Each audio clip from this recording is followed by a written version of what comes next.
Salut les crypto-fans, j'espère que vous allez bien.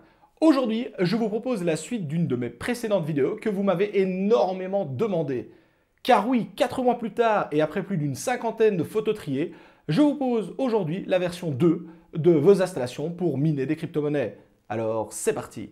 Mais avant de débuter cette vidéo, vous devez savoir que celle-ci est réalisée en partenariat avec Summit Mining. Et si vous avez encore jamais entendu parler d'eux, eh bien Summit Mining, c'est une société qui vous permet d'investir et vous lancer dans le minage de crypto-monnaies en profitant de ses avantages sans tous ses inconvénients. En effet, Summit Mining travaille avec plusieurs fermes de minage à travers le monde et vous propose de les rejoindre dans l'aventure en investissant avec eux dans du matériel de minage. Ici, il ne s'agit pas de cloud mining, mais d'achat direct de machines de minage comme des ASIC ou des rigs. L'avantage, c'est qu'ici, toutes les machines sont partagées avec l'ensemble des clients et non pas une machine en particulier. Vous allez donc pouvoir miner plusieurs crypto-monnaies en même temps et ainsi limiter les risques de miser tout sur le mauvais cheval. De plus, comme il ne s'agit pas de cloud mining, vous n'avez pas un contrat qui finira par expirer. Ici, vous restez propriétaire des machines. Et forcément, quand on s'associe à des fermes de minage, cela apporte pas mal d'avantages par rapport à un mineur lambda. Hangar dédié au minage, température contrôlée, surveillance du minage, configuration et optimisation de celui-ci, etc., etc. Et surtout, le sacro-saint tarif électrique beaucoup plus attractif qu'en Europe. Tout cela a forcément un coût, et le tarif minimum pour entrer est de 2000 euros. Ce n'est pas à la portée de toutes les bourses, mais quand on voit le tarif actuel des ASIC sur le marché, on comprend qu'il faut nécessairement mettre quelques billets sur la table si l'on veut pouvoir en profiter. D'ailleurs, pour réduire les coûts d'achat des machines et surtout profiter de l'effet de groupe, Summit Mining passe commande par lot entier de matériel et cette commande a lieu uniquement une fois par mois. Ici, si vous voulez faire partie du prochain lot, il faudra passer commande avant le vendredi 12 février. Si vous passez commande le 13, vous ferez alors partie de la commande du mois de mars. Une fois la commande lancée, les machines prennent généralement 2 à 3 semaines pour être livrées et installées. Et au niveau des frais à prévoir, il n'y en a aucun. En effet, Summit Mining se rémunère uniquement sur la production des machines à hauteur de 15%. Ils ne gagnent donc de l'argent que quand vous en gagnez également, et ils ont donc tout intérêt à vous en faire gagner beaucoup, si eux aussi veulent en gagner beaucoup. Si l'aventure vous tente, je vous invite à vous rendre sur leur site officiel dont le lien est en description, et d'inscrire le code MONSIEURTK au moment de votre inscription. Les frais de gestion passeront alors de 15 à 10% pendant 6 mois, soit une réduction de 33%. Excellente vidéo à tous.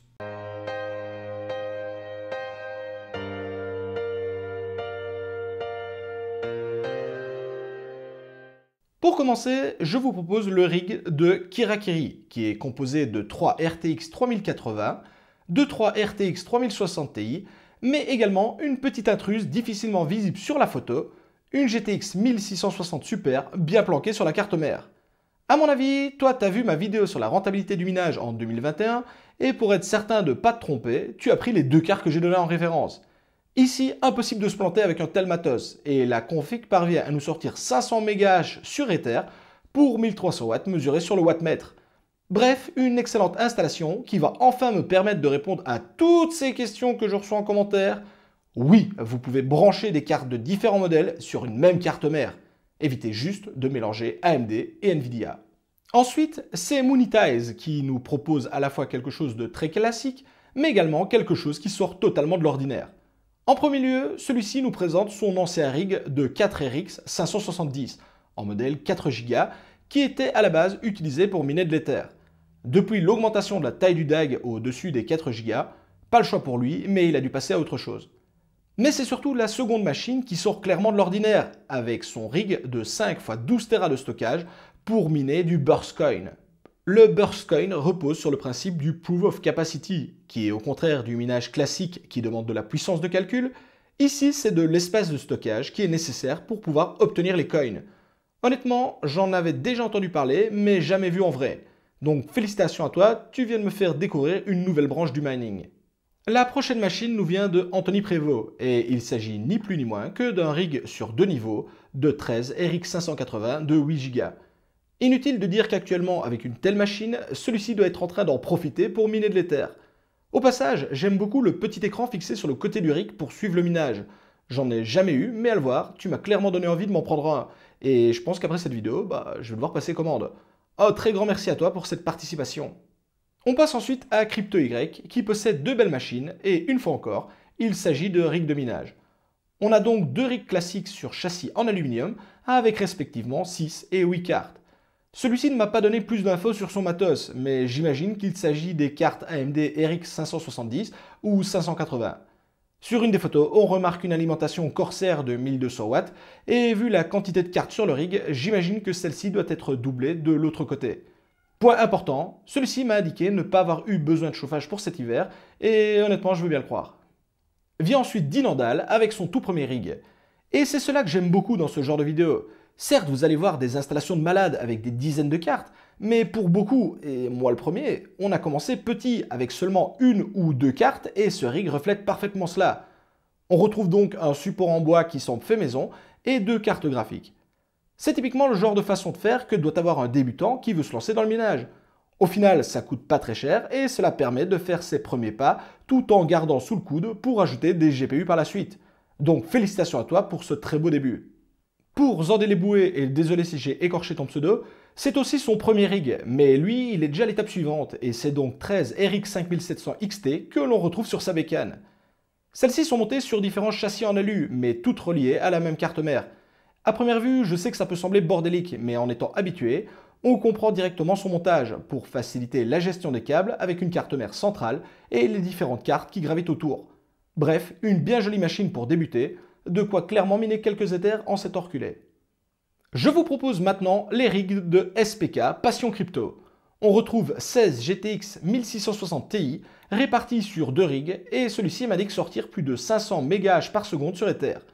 Comme quoi, le matériel d'ancienne génération a toujours son mot à dire et reste toujours d'actualité. Une fois encore, actuellement, que l'on soit AMD ou Nvidia, le minage d'Ether est tellement rentable que tous les mineurs s'y sont mis. J'apprécie au passage la petite pièce Bitcoin accrochée à l'un des rigs, cela nous rappelle toujours qui est le patron, malgré que l'on mine à la carte graphique. Le mineur suivant est bien connu du monde du mining francophone, mais ne venez surtout pas lui parler de miner autre chose que du Bitcoin, je veux bien entendu parler de Sébastien Gouspillou. Avec lui, on passe directement dans le minage façon industrielle, et celui-ci nous présente l'un, et j'ai bien dit l'un, de ces conteneurs remplis d'ASIC pour miner du Bitcoin. Ici, on est donc sur une installation de ferme de minage, et le pire, c'est qu'il en possède plusieurs à travers le monde. Toujours très impressionnant à voir, le conteneur de droite nous laisse entrevoir les ventilateurs d'extraction d'air, et vu leur quantité, j'ose même pas imaginer la chaleur à l'intérieur. Une fois encore, merci à Seb pour ces images magnifiques qui ont de quoi faire rêver. Alors, comme ça, il paraît que vous aimez les fermes de minage. Eh bien, si oui, désolé, mais ici on va passer directement à quelque chose qui a rien à voir, et c'est Ahatsu qui s'y colle avec du minage via smartphone. Oui, oui, vous avez bien entendu. Oui, je sais, c'est totalement pas croyable, mais même lui l'indique, c'est clairement pas rentable. Ici, on est vraiment sur quelque chose de très expérimental et en dehors de l'amusement, cela reste sans intérêt. Cependant, je tenais quand même à le mettre à l'honneur dans cette vidéo, car quand c'est aussi inutile, on a forcément envie de voir à quoi ça peut bien ressembler. Je vous propose maintenant de retourner vers quelque chose de beaucoup plus sérieux avec la configuration d'Anthony Correa. Il s'agit ici d'un montage type rack serveur qui offre l'avantage de contenir l'ensemble du matos dans un espace réduit et qui favorise le flux d'air à l'aide des ventilateurs. Pas d'infos techniques sur le matériel, par contre celui-ci m'a indiqué miner avec l'excellent système dédié au minage, j'ai nommé Easy Mining OS. Et si vous débutez dans le minage et que vous êtes à la recherche d'un système d'exploitation pensé et conçu pour le mining, gratuit et développé par des Français, eh bien ne cherchez plus, mais c'est Emos qu'il vous faut. Et pour en apprendre plus sur lui, je vous mets le lien vers ma vidéo à son sujet dans le coin supérieur droit. Vient ensuite le rig de Nicolas D. Il s'agit également pour lui de son premier rig de minage, composé de 4 cartes. Totalement satisfait et convaincu, il m'a indiqué attendre une future baisse des prix des cartes graphiques pour en acheter de nouvelles. Une fois encore, ce genre de matos montre que l'on peut commencer petit et rapidement s'agrandir s'il n'y a pas de pénurie mondiale sur les stocks. Pour un début, cela reste excellent et pourra donc donner des idées à de futurs débutants. Le mineur suivant se prénomme Fahim et m'a envoyé énormément de photos de ses installations. Je m'excuse par avance, mais j'ai volontairement limité celle-ci et fait un tri pour la vidéo. Mais sachez que l'ensemble des images sont excellentes. Celui-ci possède une mini-ferme composée de RX 580 et 570 dans des boîtiers de type rack. Tout ce joli monde lui permet d'atteindre la très grosse puissance de 3,1 GHz par seconde sur l'Ether pour 13,8 kW de consommation. Et oui, je me suis pas trompé, on parle bien de gigahash, pas de mégahash. Au passage, j'aime beaucoup la première photo qui montre les machines et l'ensemble des boîtes de composants en arrière-plan. On y retrouve des alimentations EVGA qui sont excellentes pour le minage, car très bien fournies en câble, ce qui évite de jouer avec des rallonges, mais également un très grand nombre de cartes mères ASRock, dont j'imagine qu'il s'agit du modèle H110 Pro BTC. Vous l'aurez compris, c'est pas pour rien que dans mes autres vidéos, je vous recommande ce type de matos. Il n'y a qu'à regarder ce que font les pros. CryptoPolo nous présente son rig qui a une particularité. En effet, celui-ci est monté à la verticale plutôt qu'à l'horizontale. Si vous vous demandez pourquoi, eh bien généralement ce type de montage permet un gain de place au sol non négligeable, mais surtout, il semblerait que cela favorise l'évacuation de l'air chaud autour des cartes graphiques. Quand on sait que la température reste un des points critiques à surveiller et à optimiser pour un mineur, on comprend pourquoi celui-ci s'est dirigé vers ce type de montage. Pour ma part, j'ai jamais réalisé ce type d'installation, mais j'ai très souvent lu et appris de la part d'autres mineurs que le gain était bien réel. Donc pour un début, pourquoi pas? Pour ma part, j'ai actuellement aucun souci de température et je pense donc pas modifier mes montages. Mais qui sait? Les rigs suivants nous viennent de Sydney Mouille, et oui je sais, ça commence à faire beaucoup de rigs. Concernant son installation, on retrouve quelque chose de très classique, avec un rig horizontal sur une étagère en bois. Et quand je dis très classique, c'est pas du tout péjoratif, hein, entendons-nous bien, mais simplement car j'ai exactement la même étagère et le même type d'installation. On retrouve un étage dédié au GPU et sur l'étage du dessous, tout ce qui concerne la carte mère, les alimentations et le stockage. Bref, sur celui-ci, peu de choses à dire, j'ai exactement le même à la maison. Par contre, j'ai trouvé que le montage de son second rig était très spécial. On est toujours sur un montage classique avec un châssis en bois, par contre la disposition des ventilateurs annexes est peu commune. Honnêtement, je trouve la photo magnifique et je me demande vraiment si le montage des ventilateurs de cette façon apporte un bénéfice supplémentaire qu'un placement classique en façade. Alors, on est d'accord, j'ai bien compris qu'avec ce châssis en bois, tu n'avais pas la place, mais je serais curieux d'avoir ton retour en commentaire. Vient ensuite le tour de Akiat, et attention, je sens que certains vont encore rigoler. En premier lieu, on retrouve un rig classique, comme vous avez déjà pu en voir des dizaines dans cette vidéo. Mais non, c'est la seconde photo qui vaut clairement le détour. Celui-ci a monté son rig sur un tabouret Ikea. Et je vous jure que je rigole pas. Alors oui, c'est étrange, mais oui, cela fonctionne et d'après lui, même plutôt bien. Forcément, je ne saurais que vous conseiller d'éviter ce type de montage, mais force est de constater que oui, il est pratiquement possible de monter n'importe où un rig de minage. On se souviendra tous du montage dans une cage à lapin ou encore dans un panier à linge. Rien que pour cette photo, cela vaut clairement le détour et je le remercie d'avoir osé me l'envoyer car je suis persuadé que cela va pouvoir donner des idées à certains d'entre vous. Avant-dernier participant qui se nomme Picatessand. Celui-ci possède un rig de 3 GTX 1080 et attend avec impatience son facteur car les autres sont en cours de livraison. Une fois encore, le truc qui est dingue, c'est qu'on a exactement le même écran pour suivre le minage. Au niveau du rig, on est sur une conception avec châssis en bois fait maison qui permet de débuter à moindre coût. La grosse alimentation Corsair de 1200 watts qui permet de voir venir, et la carte mère me semble être une ASRock, mais vu d'ici c'est difficile à dire.